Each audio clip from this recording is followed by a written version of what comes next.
Doctor Kamal Hossain, barrister M Amirul Islam, আপনাদের সম্পর্কে শুনেছিলাম আপনারা বিশ্ববিখ্যাত আইনজীবী, সংবিধান বিশেষজ্ঞ।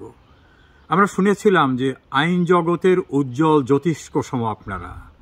সাম্প্রতিক সময় কি শুনেছি? হঠাৎ করেই শুনলাম আপনারা বাংলাদেশের যে সংবিধান রচনা করেছিলেন সেটা নাকি কোনো সংবিধানই হয়নি। দেশ স্বাধীনের পরে এই 53 বছর পর্যন্ত এই সংবিধান ছিল বিশ্বের অন্যতম শ্রেষ্ঠ সংবিধান। বঙ্গবন্ধুর নেতৃত্বে আপনারা এবং আপনাদের সহকর্মীরা যেটা রচনা করেছিলেন। সাম্প্রতিক সময় শুনেছি যার কোনো সাংবিধানিক আইনের ব্যাকগ্রাউন্ড নাই, যিনি বাংলাদেশের নাগরিকত্ব ত্যাগ করে মার্কিন নাগরিক হয়েছেন, তিনি এবং তার সহযোগীরা বলছে এটা নাকি কোনো সংবিধানই না। আপনারা কি এটা রচনা করেছিলেন সংবিধান নাকি অন্য কিছু? এমন প্রশ্ন তুলেছে তারা। বাংলাদেশের রাষ্ট্রীয় মূলনীতি গণতন্ত্র, সমাজতন্ত্র, ধর্মনিরপেক্ষতা, জাতীয়তাবাদ, মানুষের মৌলিক অধিকার, মানুষের মৌলিক চাহিদা, অন্ন, বস্ত্র, বাসস্থান, চিকিৎসা, শিক্ষা, এগুলো নাকি সবই তারা বদলে দেবে।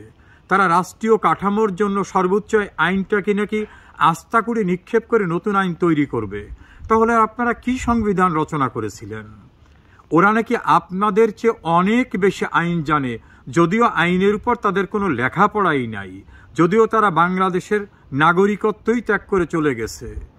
শুনেছিলাম একসময় ইংরেজ বেনিয়ারা অন্য অন্য দেশের থেকে অনেকেই বাংলাদেশে এসেছিল বিভিন্ন নামে, বিভিন্ন অজুহাতে। একটা পর্যায়ে তারা বাংলাদেশকে দখল করে তাদের সুবিধা নিয়ে নিয়েছিল। আমরা শুনছি যে রিসেট বাটন, এরা নাকি জয় বাংলাকে বদলে দেবে। আমরা শুনছি এরা নাকি বাংলাদেশের রাজনৈতিক চরিত্রকে বদলে দেবে। এরা মুক্তিযুদ্ধের সংজ্ঞা পরিবর্তন করে দিতে চায়। এরা কি চাচ্ছে?